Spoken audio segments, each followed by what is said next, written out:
पहिरे छत उल्टा आचर सारे, परम संडिल हुनका भारे।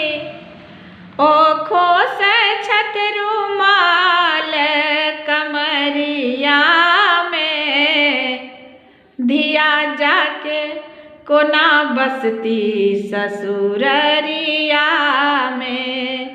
धिया जाके कोना बसती ससुररिया में। पहिरे छत उल्टा आचर सारी, परम संडिल हुनका भारी। ओखो से छत रुमाल कमरिया में, धिया जाके कोना बसती ससुररिया में। धिया जाके कोना बसती ससुररिया में। पान भरे पन घट पर गेली ले माथे पे गगरिया, ताही बहाने दोगे दागे गेली घूमे बजरिया। पान भरे पन घट पर गेली ले माथे पे गगरिया, ताही बहाने दोगे दागे गेली घूमे बजरिया। हुनका छन जे बड़ा गुमान, रास्ते पर झारे छत शान। खाए छत डबल खिल्ली पान बजरिया में, धिया जाके कोना बसती ससुररिया में। धिया जाके कोना बसती ससुररिया में।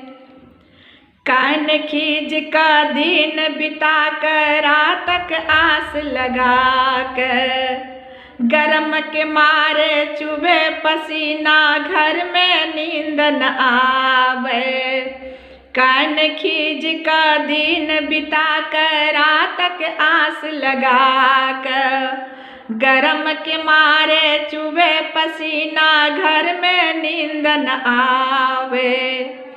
हो के सपना में विभोर, कहीं ना मिलले मन के चोर।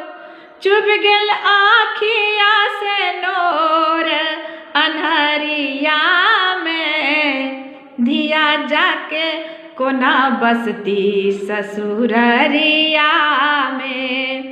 धिया जाके कोना बसती ससुररिया में। एक दिन चुनरी ओढ़ के गोरी जेती अपन ससुररिया, गाम के पन घट नोर चुबावत की नए ओ बजरिया।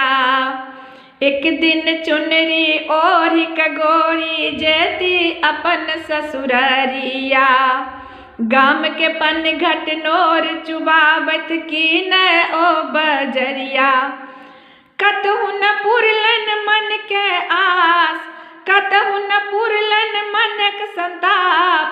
कहीं लागे न दाग चुनरिया में, धिया जाके कोना बसती ससुररिया में। धिया जाके कोना बसती ससुररिया में। पहिरे छत उल्टा आचर सारी, परम संडिल हुनका भारी।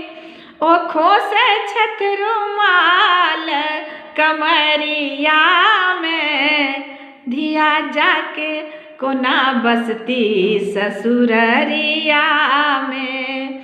धिया जाके कोना बसती ससुररिया में। धिया जाके कोना बसती ससुररिया में।